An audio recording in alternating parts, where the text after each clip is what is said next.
Добър вечер! Нека видим как е живота на село в Англия. Малко е тъмничко, извинявам се за което, но градинката окосена, добре поддържана. Алейката, кофите за буклук,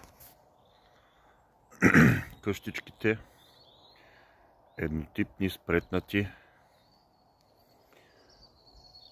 пътя.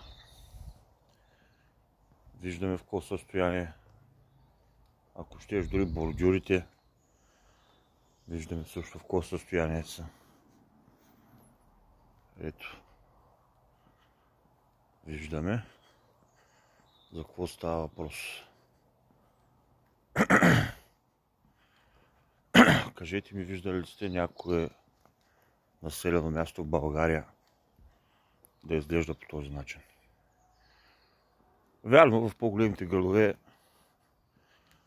там има малко мизерия, мръсотия, уредици, но специално тук,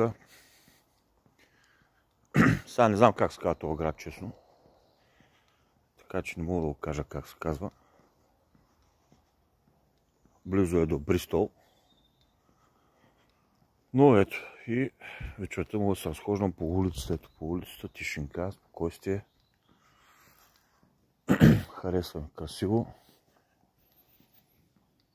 Ето, всичко е хубаво направено, вижте си какво става.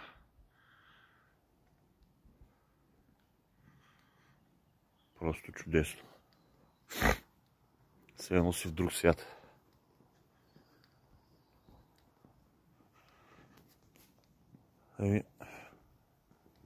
По принцип давам коментари на видеята си, тук коментарът просто е излишен.